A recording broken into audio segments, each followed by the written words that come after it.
રાજ્યમાં નકલીની બોલાબાલા વધી, ક્યારેક નકલી ઘી તો ક્યારેક પનીર બટર સહિતની ખાદ્ય ચીજવસ્તુમાં માર્કેટમાં વેચાણ માટે ઉતારી રાતોરાત કમાઈ લેવાની લહાઈમાં ભોળી પ્રજાના આરોગ્ય સાથે ચેડા કરવામાં આવી રહ્યા છે। પાટણના સિદ્ધપુર જીઆઈડીસીની મેટ્રો ઓઇલમાંથી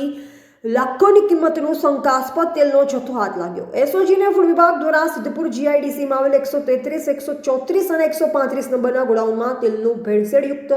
લાખોની કિંમતનો જથ્થો ઝડપી લેવામાં આવ્યો। ગોડાઉનનો સંચાલક ભરત મોદી નામનો શખ્સ સહિત અન્ય 2 શખ્સોની અટકાયત કરી લેવામાં આવી છે। પોલીસે ઘટના સ્થળેથી તેલની 4 ટાંકીમાં ભરેલ 10,500 લીટર તેલ સાથે જ 15 લીટરના 262 ડબ્બા, 5 લીટરના 312 કેન, 2 લીટરના 400 કેન, 1 લીટરની 416 બોટલ, 500 mlની 680 બોટલ તેમજ તેલમાં ભેળસેળ કરવામાં વપરાતા વિટામિન એ ભરેલ એલ્યુમિનિયમની બોટલો સહિતનો મોટો જથ્થો ઝડપી પકડ્યો। કુલ રૂપિયા 20.31 લાખનો મુદ્દામાલ સીઝ કરી પોલીસ દ્વારા વધુ તપાસ હાથ ધરવામાં આવી। પાટણ જિલ્લા વિસ્તારમાં નાગરિકોના આરોગ્ય સાથે ચેડા કરતા અને ભેળસેળયુક્ત ખાદ્ય પદાર્થો જેવા કે ઘી, પનીર, તેલ વગેરે વેચાય છે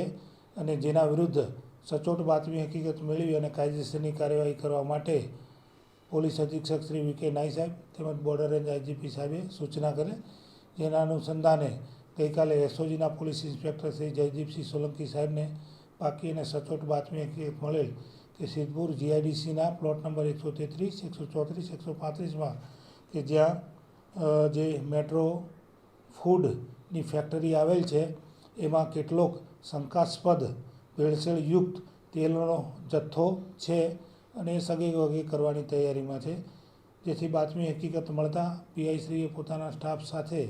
ત્યાં જઈ અને બાતમી હકીકત વેરીફાઈ કરતાં તેમને આ બાતમી હકીકતમાં તથ્ય જણાતા તેમણે તુરત જ ફૂડના અધિકારીઓ અને એફએસએલના અધિકારી તથા પંચો વગેરે બોલાવી અને આ જગ્યાએ રેડ કરતાં ત્યાં કુલ 3 ઈસમો હાજર મળી આવેલ કે જેમાં ભરત રમેશભાઈ મોદી કે જે આ ફેક્ટરીના માલિક છે, મંગાજી ચેલાજી ઠાકોર અને સંદીપ મનુભાઈ રાવળ એની સાથે કામ કરે છે। અને ત્યાં રેડ દરમિયાન જે ભેળસેળયુક્ત જે તેલ છે એ અલગ અલગ ટાંકી, ડબ્બા વગેરેમાં લીટરો, હજારો લીટરમાં મળી આવેલ છે અને જેનો મુદ્દામાલની કુલ કિંમત 20,31,000 જેટલી થાય છે। આ સમગ્ર ઘટનામાં ચોંકાવનારી હકીકત એ છે કે જે તેલનો જથ્થો છે રાઈસ બ્રાન તરીકે હતો અને તેમાં વિટામિન એ અને ડી કે એક બોટલ મળેલ છે જેના ઉપર કોઈ માર્ક કે લેબલ લાગેલ નથી અને આ જે બોટલ છે એ આપનારનું નામ મળ્યું છે પરેશગીરી ગોસ્વામી અને જેનો મોબાઈલ નંબર તપાસ દરમિયાન મળેલ છે, એને સપ્લાય કરેલ છે અને આના કેટલીક કે 1 લીટર જો કોઈ આખી ટાંકીમાં નાખવામાં આવે તો એના કારણે આખું ભેળસેળયુક્ત તેલ બને છે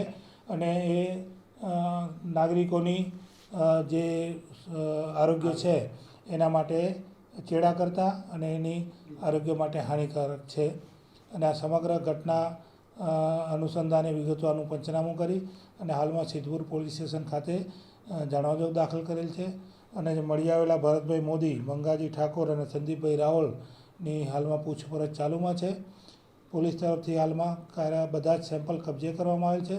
અને આને એફએસએલ અને ફૂડ વિભાગને આપવામાં આવશે અને ત્યાંથી ભેળસેળયુક્ત હોવાની જો પ્રમાણપત્ર સર્ટિફિકેટ આવશે તો આ અનુસંધાને ગુનો દાખલ કરી અને આગળની કાર્યવાહી કરવામાં આવશે। આ જ બાબતે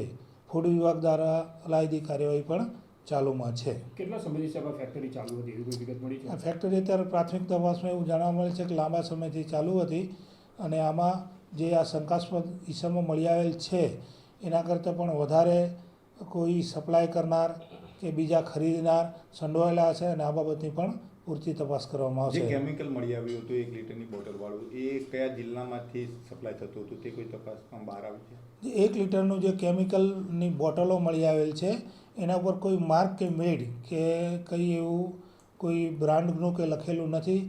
અને એમાં એમ જે પ્રમાણે પૂછપરછમાં એવું આવ્યું છે કે એમાં વિટામિન એ અને ડી છે અને ભેળસેળ કરવા માટે